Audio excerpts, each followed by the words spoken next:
Olá pessoal, eu sou a Mônica e esse é o Letras na Rede.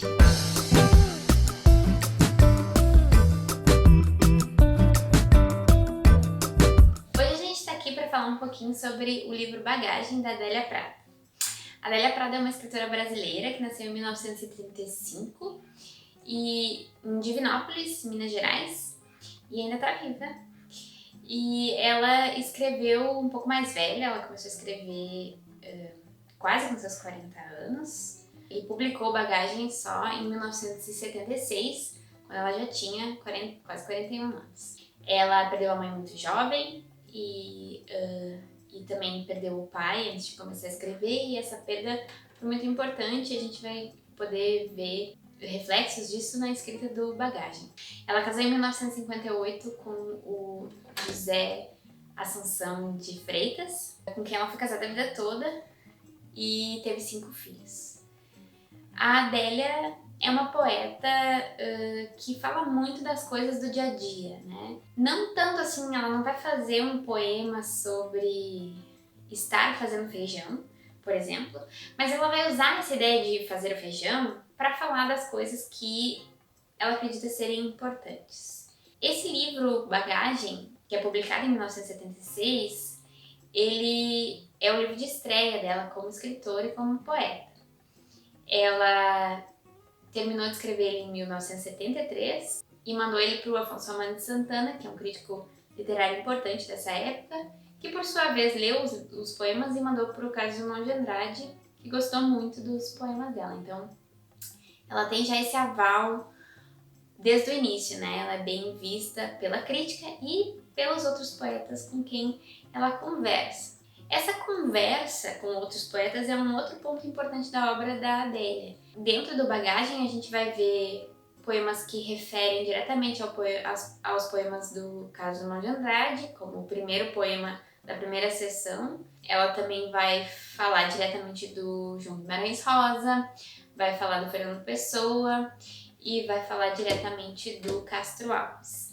Ela também cita todas as epígrafes que aparecem no texto das sessões, são retiradas da Bíblia.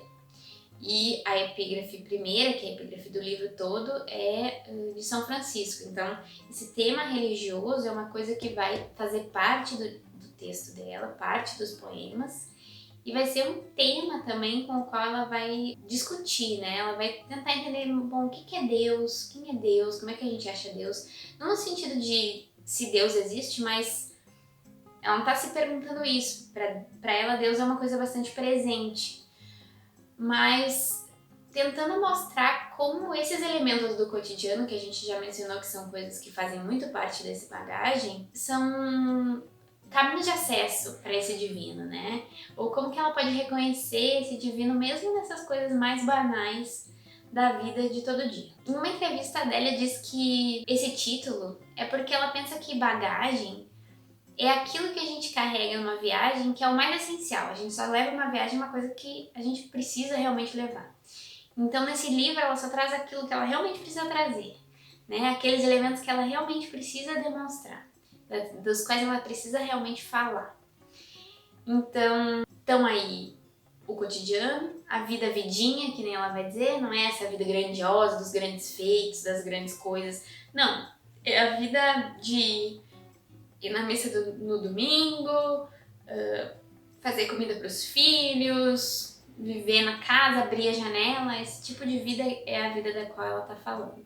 Essa questão da religiosidade, né, de Deus, o amor como um tema muito importante para ela, tanto o amor carnal e aqui heterossexual, entre um homem e uma mulher, né, a questão do sexo, que é uma coisa importante para ela, como esse outro amor que é um amor mais geral, né, o amor que ela tem pela família, o amor que ela tem por Deus, né, esses diferentes amores que aparecem ao longo do Bagagem são importantes. Ela olha tudo do ponto de vista de uma mulher, ela sempre assume esse ponto de vista de mulher e da experiência feminina. Então essas questões da vida vidinha, ela vai dizer das coisas que uma mulher vive também, né?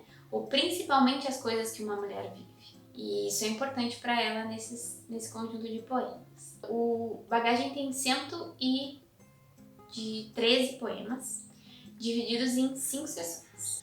A primeira sessão é a maior e se chama O Modo Poético. Ela conta com 66 poemas, abre com um poema que é baseado no poema das Sete Faces, do Carlos Drummond de Andrade, e fecha com um poema que dá título à sessão, que se chama Modo Poético. E esse poema a gente vai ler juntos e conversar um pouquinho sobre, para ver como que esses elementos aparecem. Então a gente pode pensar no título desse poema e dessa sessão como coisas muito importantes. E todos os títulos vão ser importantes para a gente entender do que as coisas estão falando, né? Modo poético é o modo como alguém faz poesia, né? Como se faz? Da onde sai essa poesia? Como é que a gente junta as informações do mundo e cria um poema? Bom lembrar que todos os poemas da Adélia nesse livro são poemas de verso livre, ou seja, eles não têm nenhum número de versos definido, nem o verso livre em si, que não é rima, né? Não tem uma rima definida, não tem um esquema de rimas A, B, B, A, que nem a gente tem em soneto, por exemplo. Ela vai escrevendo o poema, às vezes ele rima, às vezes ele não rima, às vezes a rima está dentro dos versos e não no final. E isso a gente pode ir prestando atenção no texto. Então isso já é uma questão do modo poético, né? Como é que ela faz poema? Ela faz poema assim. Mas para além disso, tem algumas questões fundamentais de como ela olha para o mundo para fazer o poema, que eu acho que esse texto aqui em específico fala muito bem. Então eu vou ler, e eu peço desculpas que eu vou olhar para o lado, porque a minha telinha está aqui. E aí a gente vai comentando, certo? O texto, o título é Modo Poético, né? O Modo Poético. Quando se passam alguns dias e o vento balança as placas numeradas na cabeceira das covas e bate um calor amarelo sobre inscrições e lápides, e quando se olha os retratos e se consegue dizer com límpida voz, ele gostava deste terno branco, e quando se entra na fila das viúvas, batendo papo e cabo de sombrinha, é que a poeira misericordiosa recobriu coisa e dor, deu o retoque final. Como é que ela vai abrir esse poema? Ela vai dizer, bom, olha só, quando passou um tempo da dor, quando passou um tempo do sofrimento, então quando passou um tempo e um vento balança a placa que bate na lápide, então a gente viu que tem uma perda ali, que tem uma morte, que tem uma dor, essa morte, essa dor tá ali ao relento, né? E ela é coberta por um calor amarelo. As cores são muito importantes para a Adélia. Vários poemas vão ter no título uma cor. Ela vai falar sobre as cores. As cores são a questão dos sentidos, né? São aspectos importantes do poema dela.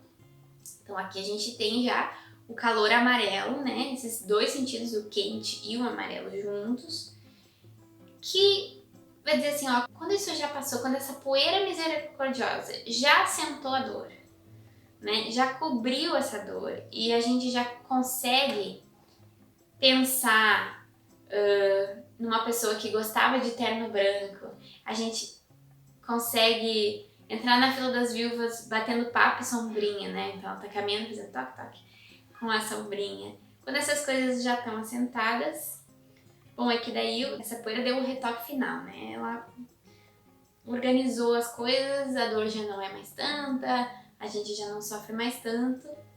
E aí o que acontece? Pode-se compreender de novo que esteve tudo certo o tempo todo. E dizer sem soberba ou horror, é em sexo, morte e Deus que eu penso invariavelmente todo dia. Então aqui estão os 3 temas que ela vai achar os mais importantes. Então, de certo modo, ela está dizendo no texto, que se chama modo poético, são essas 3 coisas que me preocupam. Sexo, morte e Deus. Como que essas 3 coisas, que são coisas muito grandes, né, na vida de qualquer humano, como que elas se apresentam na fila das viúvas batendo sombrinha? Então, como que essas coisas que são grandes vão no dia a dia? É na presença dele com letra maiúscula, dele Deus, dele que eu me dispo. E muito mais dele que não é pudico e não se ofende com as posições no amor. Então Deus não está importado com como é que a gente faz sexo. Deus não está julgando isso, né? Ele não é pudico nesse sentido. Quando tudo se recompõe, é saltitantes que vamos cuidar da horta e gaiola. A mala, a cuia e o chapéu enchem o nosso coração como uns amados brinquedos reencontrados. Então esse dia a dia vai nos enchendo, a gente vai se montando a partir disso.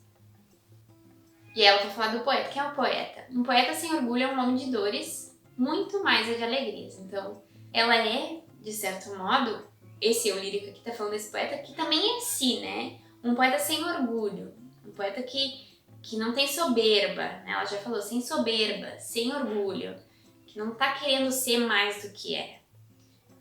Tem dores, sim, mas tem muito mais alegrias, então também essas alegrias têm que entrar na conta.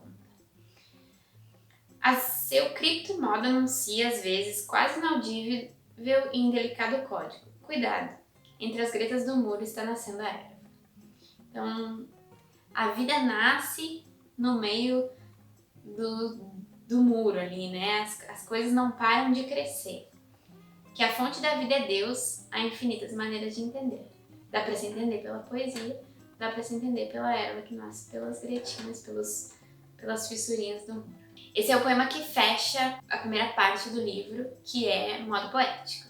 Depois ela vai ter Um Jeito e Amor, e aí aqui eu chamo a atenção pro último poema dessa sessão, que é para o Zé, que é o marido dela, né? Que é um poema muito bonito, assim, que trata do amor que ela tem pelo marido, que também é um amor que é grande, que é um amor de memória, que ela vai dizer, né? Que é um amor que fica, um amor que permanece, porque ele tá gravado na memória, mas que também é um amor de amar a unha que ele corta e a barba, o pelo da barba, né? Então é um amor que é das coisas pequenas que nasce para as coisas grandes. E ela vai falar de vários amores diferentes, até mesmo o amor secreto dela, que é o Castro Alves, que ela descreve como um homem muito bonito, enfim. E Castro Alves, um poeta do século XIX, né? Depois a gente tem Sarça Ardente, que são duas partes, Sarça Ardente 1, Sarça Ardente 2, e Sarça Ardente é uma imagem importante da Bíblia, que é como Deus se comunica com Moisés. Então, nesse trecho, ela vai falar muito das coisas, como se estabelece o terreno da vida dela. Quem são as coisas e as pessoas que fazem a Adélia, ou fazem a poeta, fazem esse eu lírico? Como que é a relação dela com Deus? E aí aqui ela vai falar da família, aqui ela vai falar da perda da mãe, aqui ela vai falar da perda do pai. Então essas sessões falam desse divino que se anuncia nessa vida que é muito pequena, né? Nessas coisas pequenas. E aí, então vai ter, por exemplo, no poema Fé, vai ter um homem comendo banana e dessa banana ele vai pensar, bom, como é que é a ressurreição da carne? Então, o fato de comer banana cresce em algo muito grande, né? E ela vai terminar o livro com alfândega, ou seja, toda a bagagem. A gente vai passar a bagagem na alfândega, né? O raio-x que a gente passa ali no final. E ela vai dizer, bom, eu trouxe muitas coisas. Nem todas quiseram, nem todas as coisas que eu tinha para dar eles quiseram. Mas eu fiquei com algumas. E essas são as coisas que eu tenho. Então, no final, ela, de certo modo, passa por essa alfândega e carrega essa bagagem pro mundo. É isso aí, pessoal. Eu agradeço a audiência de vocês e peço para vocês curtirem, compartilharem nossos vídeos e até a próxima. Tchauzinho!